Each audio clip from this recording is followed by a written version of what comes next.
नमस्कार, आप देख रहे हैं युग करवट न्यूज और आपके साथ मैं हूं शोभा भारती। पेश है आज का हमारा न्यूज बुलेटिन। आइए नजर डालते हैं आज के हेडलाइंस पर। मुख्यमंत्री योगी आदित्यनाथ ने पेश किया अपनी सरकार का रिपोर्ट कार्ड। गाजियाबाद पहुंचा सपा रालोद का प्रतिनिधिमंडल और दोहरी चुनौती का सामना कर रहे हैं पंकज सिंह। मुख्यमंत्री योगी आदित्यनाथ ने अपनी सरकार का रिपोर्ट कार्ड पेश किया। उन्होंने कोविड टीकाकरण को विशेष उपलब्धि बताया, प्रदेश की अर्थव्यवस्था पर बात की और आधुनिक पुलिसिंग की सराहना की। उत्तर प्रदेश के मुख्यमंत्री योगी आदित्यनाथ ने प्रेस कॉन्फ्रेंस कर अपनी सरकार का रिपोर्ट कार्ड पेश किया। उन्होंने कहा कि 5 साल में भाजपा सरकार ने यूपी में संकल्पों के मुताबिक काम किया। पिछले 2 साल से कोरोना का पूरी दुनिया पर साया है, लेकिन उत्तर प्रदेश ने कोरोना का डटकर सामना किया है। निर्विघ्न रूप से प्रदेश सरकार ने प्रदेश की छवि को बेहतर तरीके से आगे बढ़ाया, लेकिन अगले 2 वर्ष वैश्विक महामारी कोरोना एक चुनौती बनकर के न केवल हमारे सामने बल्कि पूरी दुनिया की मानवता के सामने जीवन और जीविका दोनों के लिए चुनौती बनकर के सामने आई थी। ये हम सबका सौभाग्य है कि इस देश के यशस्वी प्रधानमंत्री आदरणीय नरेंद्र मोदी जी के नेतृत्व में और उनके मार्गदर्शन में भारत का कोविड प्रबंधन दुनिया के लिए एक नजीर बना, जिसमें जीवन और जीविका दोनों को बचाने के बेहतरीन अनुभव भी थे और जो व्यावहारिक कार्य योजना भारत ने लागू की उसके परिणाम को भी दुनिया ने सराहा है। योगी आदित्यनाथ ने कहा कि पहले यूपी की अर्थव्यवस्था देश में 6 या 7वें नंबर पर थी। 70 साल में जो काम नहीं हुए वह मात्र 5 साल में ही उत्तर प्रदेश में कर दिए गए हैं। इसीलिए उत्तर प्रदेश की अर्थव्यवस्था नंबर 2 पर लाने पर कामयाब हुए हैं। उन्होंने कहा कि इन 70 सालों में प्रति व्यक्ति आय 43,000 से 46,000 तक थी। अब यह प्रति व्यक्ति आय 94,000 से ज़्यादा पहुंच गई है। प्रदेश सरकार का बजट 6 लाख करोड़ तक पहुंचा गया है।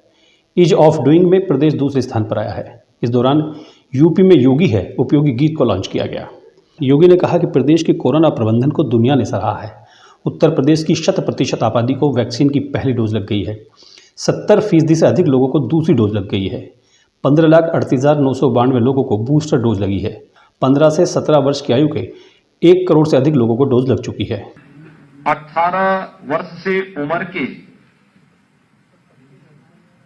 हर व्यक्ति को जो एलिजिबल था उस हर एक व्यक्ति ने कोविड वैक्सीन की पहली डोज ले ली है।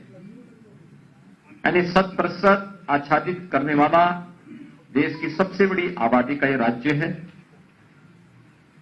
डबल डोज लेने वाले 70% से अधिक लोगों ने डबल डोज ले ली है। अगर मैं प्रिकॉशन डोज की बात करूं तो 60 साल से ऊपर के किसी गंभीर बीमारी से ग्रसित व्यक्ति या हेल्थ वर्कर्स की बात है तो वह 15,38,992 लोगों ने भी प्रिकॉशन डोज भी ले ली है। और 15 to 16 जो 17 जो 15 प्लस से जुड़ी 15 से 17 वर्ष के तो यूथ हैं, इसमें भी 1,67,281 यूथ ने फर्स्ट डोज ले ली है। कुल मिलाकर के 26,48,06,934 वैक्सीन की डोजेज अब तक उत्तर प्रदेश के अंदर दी जा चुकी है। उन्होंने कहा कि निवेश में यूपी का स्थान 14वें पर था। आज देश और दुनिया का निवेशक के लिए यूपी पहली पसंद है। अर्थव्यवस्था प्रति व्यक्ति आय की दृष्टि से भी यूपी को नंबर 1 बनाना है।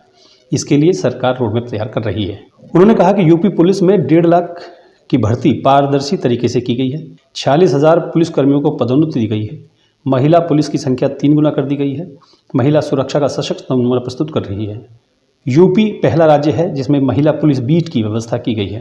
1947 से लेकर के 2017 तक उत्तर प्रदेश पुलिस पर जो देश के सिविल पुलिस का सबसे बड़ा बल है, इसमें महिला पुलिस कार्मिक मात्र 10 यानी जितनी थी आज उसके ठीक 3 गुना है। यानी 5 वर्ष में उसके 3 गुना महिला पुलिस कार्मिकों को भर्ती किया गया, उनकी ट्रेनिंग हुई, वे अपनी सेवाएं राज्य को दे रही हैं, महिला सुरक्षा का एक सशक्त नमूना प्रस्तुत कर रही हैं और उसका परिणाम है कि उत्तर प्रदेश की सभी ग्राम पंचायतों में अब हम लोगों ने महिला पुलिस बीट अधिकारी की तैनाती भी कर दी है। उत्तर प्रदेश पहला राज्य है जिसने हर ग्राम पंचायत में महिला बीट पुलिस अधिकारी की तैनाती की है। उत्तर प्रदेश पहला राज्य है जिसने सीमावर्ती क्षेत्र में ज्वाइंट पेट्रोलिंग की कार्रवाई को आगे बढ़ाया है। उत्तर प्रदेश पहला राज्य है जिसमें पिछले 5 वर्ष में कोई दंगा नहीं हुआ, कोई आतंकी घटना नहीं घटित हुई और उत्तर प्रदेश पहला राज्य है जिसने नई सूचना तकनीक का उपयोग करते हुए ई प्रोसिक्यूशन में सर्वाधिक कार्रवाई करते हुए देश के अंदर अग्रणी स्थान प्राप्त किया है। मुख्यमंत्री योगी आदित्यनाथ ने कहा कि 5 साल में कोई दंगा नहीं हुआ है, कोई आतंकी घटना नहीं हुई है। सीमावर्ती जिलों में जॉइंट पुलिसिंग की व्यवस्था है। 4 जिलों में पुलिस कमिश्नर प्रणाली लागू की गई है। डकैती, लूट, बलात्कार जैसे अपराधों में कमी आई है। धर्मांतरण विरोधी कानून बनाया गया है। 155 दुर्दांत अपराधी पुलिस मुठभेड़ में मारे गए हैं। ब्यूरो रिपोर्ट, युग करवट। नोएडा में विधानसभा चुनाव रोचक हो चुके हैं। भाजपा उम्मीदवार पंकज सिंह के सामने दोहरी चुनौती है तो विपक्षी उम्मीदवार वर्चस्व की लड़ाई लड़ रहे हैं। नोएडा चुनाव पर पेश है युग करवट की विशेष रिपोर्ट। नमस्कार दोस्तों, मैं आशित त्यागी युग करवट के लिए नोएडा विधानसभा सीट से एक विशेष कवरेज लेकर आपके सामने आया हूं। गौतम बुद्ध नगर की नोएडा सीट भाजपा के नज़रिए से इसलिए महत्वपूर्ण है क्योंकि यहाँ से देश के रक्षा मंत्री राजनाथ सिंह के बड़े बेटे पंकज सिंह चुनाव लड़ रहे हैं। पंकज सिंह वर्ष 2017 का चुनाव जीतकर पहली बार नोएडा के विधायक बने। वर्ष 2012 में हुए परिसीमन के बाद नोएडा सीट पहली बार विधानसभा बनी। इससे पहले ये दादरी विधानसभा का हिस्सा थी। वर्ष 2012 में भाजपा ने यहां से महेश शर्मा को प्रत्याशी बनाया और उन्होंने ये सीट भाजपा के खाते में डाल दी। वर्ष 2014 में भाजपा ने महेश शर्मा को लोकसभा प्रत्याशी बनाया और महेश शर्मा सांसद बन गए। इसके बाद हुए उपचुनाव में भाजपा की विमला बाथम विधायक बनी थी। मतलब ये कि नोएडा में वर्ष 2012 के चुनाव और वर्ष 2014 के उपचुनाव के बाद भाजपा दोनों चुनाव में नोएडा पर काबिज रही थी। वर्ष 2017 का चुनाव आया तो तब के गृह मंत्री राजनाथ सिंह के बड़े बेटे पंकज सिंह को भाजपा ने प्रत्याशी बनाया। पंकज सिंह ने नोएडा में एक बड़ी जीत उस वक्त हासिल की थी।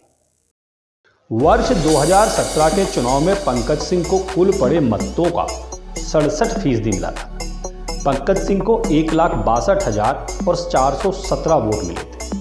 उनके निकटतम प्रत्याशी सपा के सुनील चौधरी को 58,401 वोट मिले थे। पंकज सिंह की जीत का अंतर 1,04,016 वोट रहा था, जो अपने आप में बड़ी जीत थी। तब सुनील चौधरी सपा और कांग्रेस के संयुक्त उम्मीदवार थे। नोएडा सीट पर सुनील चौधरी 3 बार भाग्य आजमा चुके हैं। सपा कांग्रेस गठबंधन के टिकट पर वो दूसरे स्थान पर 2017 में रहे थे, मगर हार का अंतर बहुत बड़ा था।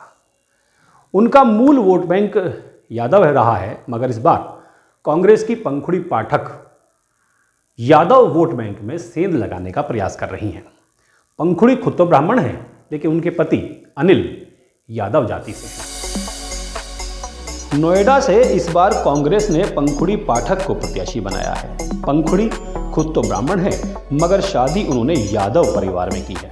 उनके पति अनिल यादव हैं। पंखुड़ी पाठक ब्राह्मण और यादव वोटों के सहारे हैं। देखना यह है कि क्या ब्राह्मण उनको अपना मानते हैं और क्या यादव उनको अपना पाते हैं, क्योंकि नोएडा में कांग्रेस का अपना वोट बैंक बहुत मजबूत नहीं है। कांग्रेस के बाद बसपा ने भी ब्राह्मण चेहरा नोएडा सीट पर उतारा है। उनका नाम कृपाराम शर्मा है। कृपाराम शर्मा पहले कांग्रेस में थे और अब बहुजन समाज पार्टी में शामिल हो गए, तो बहुजन समाज पार्टी ने नोएडा से उन्हें अपना प्रत्याशी बनाया है। अब नोएडा चुनाव में पंकज सिंह के सामने प्रदर्शन दोहराने की चुनौती है, क्योंकि वर्ष 2017 का चुनाव बड़े अंतर से जीते थे, तो उनके साथ चुनौती है कि चुनाव जीतें और दूसरा बहुत बड़े अंतर से जीतें। तो पंखुड़ी पाठक, सुनील चौधरी और कृपाराम शर्मा के सामने अपना वजूद बचाने की चुनौती है। हालांकि विशेषज्ञ नोएडा में भाजपा को मजबूत मान रहे हैं, लेकिन जीत और हार के अंतर को लेकर उनमें भी विरोधाभास है। नोएडा से आशित त्यागी की रिपोर्ट, यू करवट। रक्षा मंत्री राजनाथ सिंह अपने चुनावी दौरे पर लगातार सपा पर हमला कर रहे हैं।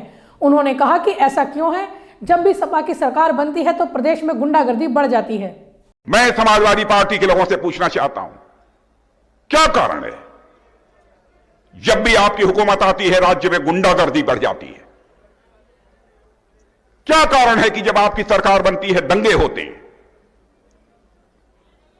क्या कारण है कि माताओं और बहनों की इज्जत और अस्मत लूटी जाती है? क्या कारण है कि हिंदू और मुस्लिम के बीच आप तफरका पैदा करके वोट हासिल करते हैं?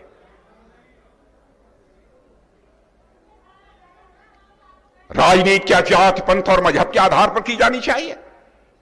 मेरे बहनों भाइयों, क्या राजनीति इंसाफ और इंसानियत के नाम पर नहीं हो सकती है? जाति, पंथ और मजहब के नाम पर राजनीति होगी? देश को यह बांटना चाहते हैं? मैं समाजवादी पार्टी के नेताओं को कहना चाहता हूं, राजनीति यह दो शब्दों को मिलाकर बना हुआ है, राज और नीति। नीति यह संस्कृत के नए धातु से बना है, जिसका अर्थ होता है ले जाना, किसी ओर ले जाना, सन्मार्ग की ओर ले जाना। ऐसी राज व्यवस्था जो समाज को सन्मार्ग की ओर ले जाने का काम करे, उसे ही हम राजनीति कहते हैं। लेकिन विडंबना यह है कि राजनीति यह शब्द आज अपना अर्थ भी खो रहा है, अपना भाव भी खो चुका है। उसको पुनः स्थापित करने का काम भारत की राजनीति में यदि कोई कर रहा है तो भारत माता का सपूत नरेंद्र भाई मोदी और उनकी सरकार कर रही है। गाजियाबाद में समाजवादी पार्टी और राष्ट्रीय लोकदल ने संयुक्त रूप से प्रेस वार्ता की। दोनों दलों के नेताओं ने भाजपा को ही निशाने पर रखा। उन्होंने भाजपा पर किसान विरोधी होने का आरोप भी लगाया। समाजवादी पार्टी और रालोद के नेताओं का प्रतिनिधिमंडल कविनगर स्थित मुरादनगर विधानसभा प्रत्याशी पंडित सुरेंद्र कुमार मुन्नी के मुख्य चुनाव कार्यालय पहुंचा। प्रतिनिधिमंडल में शामिल समाजवादी पार्टी के महामंत्री अरुण श्रीवास्तव, मध्य प्रदेश के पूर्व विधायक डॉक्टर सुनील, रालोद के राष्ट्रीय महासचिव और प्रभारी ओमकार सिंह ने कहा कि देश के सामने सबसे बड़ा खतरा भाजपा के रूप में खड़ा है। भारतीय जनता पार्टी आती है तो देश का संविधान खतरे में पड़ जाता है। कि भाजपा को हराने के लिए जितनी भी गैर भाजपा पार्टियां हैं वो उत्तर प्रदेश में एक हो जाए, और इस सिलसिले में दिल्ली में और उत्तर प्रदेश के कम से कम 20 जिलों में हम लोगों ने सम्मेलन किया और यही आह्वान किया था सभी पार्टियों से कि आप लोग इकट्ठे हो जाइए, तभी भाजपा को हराया जा सकता है। अब आज की तारीख में हम इस स्थिति में आए, और पार्टियां थी वो अखिलेश यादव के नेतृत्व में अधिकतम पार्टियां इकट्ठी हो गई हैं। कुछ पार्टियां अभी भी नहीं आई। हम आज उनसे ये अपील भी करना चाहते हैं, आज देश के सामने भाजपा बहुत बड़ा खतरा है। अगर कल भाजपा आती है तो देश में संविधान का बचना मुश्किल हो जाएगा, देश में राजनीति करना मुश्किल हो जाएगा। इसके लिए जो लोग भी नहीं भी गठबंधन में आए हैं वह लोग देश को बचाने के लिए, संविधान को बचाने के लिए इस गठबंधन को मदद करें ताकि भाजपा को हराया जा सके। प्रभारियों के पैनल में शामिल नेताओं ने कहा कि उत्तर प्रदेश में प्रथम चरण में हो रहा विधानसभा चुनाव बेहद अहम है। भाजपा मतदाताओं को धमकाकर और धर्म और जाति के नाम पर वोट मांग रही है। प्रतिनिधिमंडल में शामिल नेताओं ने कहा कि भाजपा ने किसानों को कुचलने का काम किया है। पूरे देश के किसानों में आज भाजपा को लेकर आक्रोश है, जबकि सपा और रालोद और अन्य पार्टियों का गठबंधन किसानों के साथ खड़ा है। और अभी भी इस उम्मीद के साथ में कि ध्रुवीकरण के आधार पर इस चुनाव को प्रभावित कर देंगे, लेकिन पश्चिमी उत्तर प्रदेश का किसान जिस पूरी ताकत के साथ में किसान आंदोलन में उतरा था और जिस तरीके से भारतीय जनता पार्टी ने अगर कानून लादे नहीं होते तो 715 किसान शहीद नहीं होते। और जिस तरीके से लखीमपुर के अंदर जिन्होंने कुचला और जो मुख्य षड्यंत्रकर्ता थे वो आज भी अजय मिश्रा टैनी आज भी गृह राज्य मंत्री बने हुए हैं। किसानों में बहुत ज़्यादा आक्रोश है और जो गन्ना का जो मुख्य सवाल है उसको लेकर के 15 दिन का जो एक वायदा और दावा जो गठबंधन ने किया है। रालोद नेताओं ने कहा कि पश्चिम यूपी में सपा और रालोद के गठबंधन की लहर चल रही है। जनता बदलाव चाहती है और भाजपा की हार निश्चित है। ब्यूरो रिपोर्ट, युग करवट। समाजवादी पार्टी के प्रमुख अखिलेश यादव और राष्ट्रीय लोकदल के अध्यक्ष जयंत चौधरी कल देर रात लोनी पहुंचे। समय अधिक होने की वजह से उनकी सभा निरस्त कर दी गई थी। उन्होंने अपनी गाड़ी से ही लोगों का अभिवादन स्वीकार किया।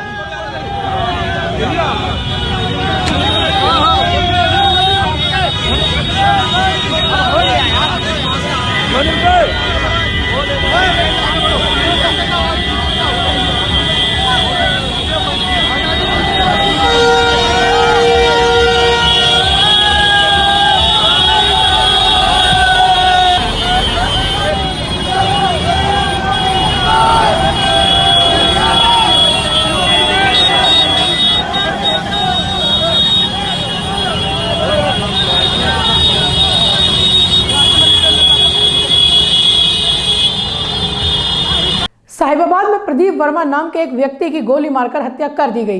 पुलिस का मानना है कि हत्या की वजह पैसे का लेन देन है। पुलिस मामले के जल्द खुलासे का दावा कर रही है। थाना क्षेत्र साहिबाबाद में आज प्रदीप वर्मा को गोली मारी गई है, जिससे उनकी मृत्यु हो गई है। प्रथम दृष्टया जो अभी घर वालों से और हम लोगों ने भी पता किया है, ये बात निकल के आ रही है कि इनका किसी से कमेटी का विवाद चल रहा था, पैसे को लेन देन को लेकर के, उसी संबंध में गोली मारी गई है। अभी हम लोग उसी छानबीन में लगे हुए हैं। घर वालों से भी पूरी बातचीत हो रही है। चूँकि अभी घटना हुई है जस्ट, तो सारी बात हम लोग पता करेंगे और छानबीन के बाद ही पूरी बात निकल के आ जाएगी। लेकिन जो प्रथम दृष्टया जानकारी हुई है कि कमेटी का विवाद, पैसे का लेन देन का किसी से चल रहा था, उसी को लेकर के घटना हुई है। अभी घर वालों से बात हो रही है। अभी हम आपको नाम अभी हम नहीं बता पाएंगे, चूँकि ये इन्वेस्टिगेशन का विषय है। तो आगे चल करके जैसे ही सारी बातें क्लियर हो जाएंगी उसको हम लोग बताएंगे। गाजियाबाद में बदमाश बेखौफ होकर वारदात कर रहे हैं। एक घटना कविनगर में हुई, जहां घर के बाहर खड़ी महिला से बदमाशों ने चैन छीन ली। घटना सीसीटीवी में कैद हो गई।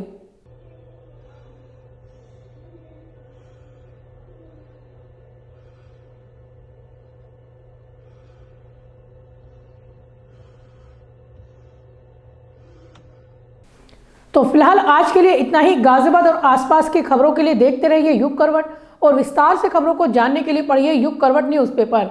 सब्सक्राइब कीजिए युग करवट। नमस्कार।